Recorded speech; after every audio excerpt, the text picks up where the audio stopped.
राम मंदिर को लेकर तेजस्वी यादव के बयान के बाद सियासी उबाल जारी है। रामलला के प्राण प्रतिष्ठा से पहले तेजस्वी के बयान पर बीजेपी सवाल उठा रही है। पूरा देश राम में है। राम का दिव्य और भव्य मंदिर तैयार हो गया है। 22 जनवरी को रामलला का प्राण प्रतिष्ठा होने वाला है, लेकिन मंदिर को लेकर नेताओं की बयानबाजी जारी है। बिहार के डिप्टी सीएम तेजस्वी यादव ने अयोध्या में बन रहे राम मंदिर पर बयान देकर सियासी भट्टी गरमा दी है।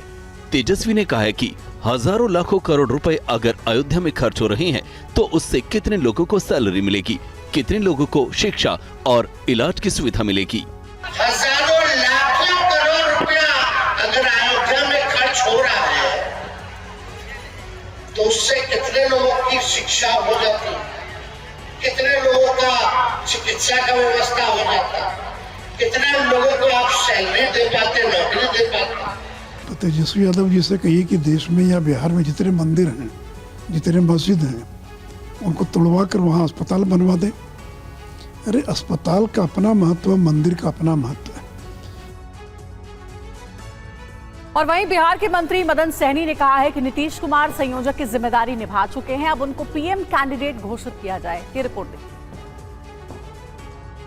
हम तो कहते हैं कि जब सबसे अनुभवी है तो उनको प्रधानमंत्री के रूप में क्यों नहीं। ये आवाज जनता दल यूनाइटेड के अंदर की है। बिहार के मुख्यमंत्री नीतीश कुमार को इंडिया गठबंधन के संयोजक बनाए जाने की खबर पर जेडीयू के अंदर ही कई सवाल उठने लगे हैं। ये बिहार सरकार में मंत्री मदन सहनी है, जो नीतीश की पार्टी जनता दल यूनाइटेड से है।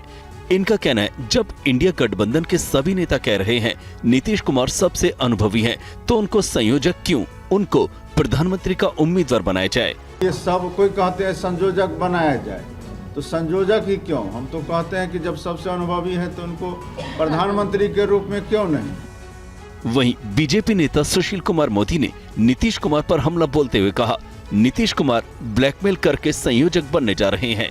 नीतीश जी ब्लैकमेल करके संयोजक बनने जा रहे हैं। उनको उम्मीद थी कि वो प्रधानमंत्री पद के उम्मीदवार बनेंगे, इसलिए एनडीए गठबंधन से अलग हुए कि जो इंडी गठबंधन अब उनको प्रधानमंत्री पद का उम्मीदवार बनाएगा, और थमा दिया झुंझुना। वहीं इंडिया गठबंधन में सीट शेयरिंग पर कांग्रेस की रिपोर्ट तैयार हो गई है। सूत्रों के हवाले से खबर आ रही है कि 20 जनवरी तक सीट शेयरिंग पर फैसला हो सकता है। आने वाले लोकसभा चुनाव को लेकर कांग्रेस ने अपनी कमर कस ली है। पार्टी की रणनीति तय करने के लिए कांग्रेस अध्यक्ष मल्लिकार्जुन खड़गे और पूर्व अध्यक्ष राहुल गांधी ने कांग्रेस की राष्ट्रीय गठबंधन समिति के सदस्यों के साथ बैठक की।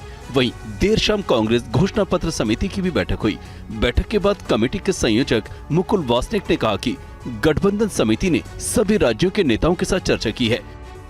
इंडिया अलायंस के विभिन्न दलों के साथ किस तरह से हमारा समझौता रहे, कौन सी सीटों पर हम लड़े, कौन सी सीटों पर वो लड़े, इस पर विस्तार से चर्चा पिछले कुछ दिनों में हमने अलग अलग बैठकों में करी, और उसका ब्यौरा आज खड़गे साहब के सामने राहुल गांधी जी, वेणुगोपाल जी के समक्ष हमने पूरी जानकारी रखी।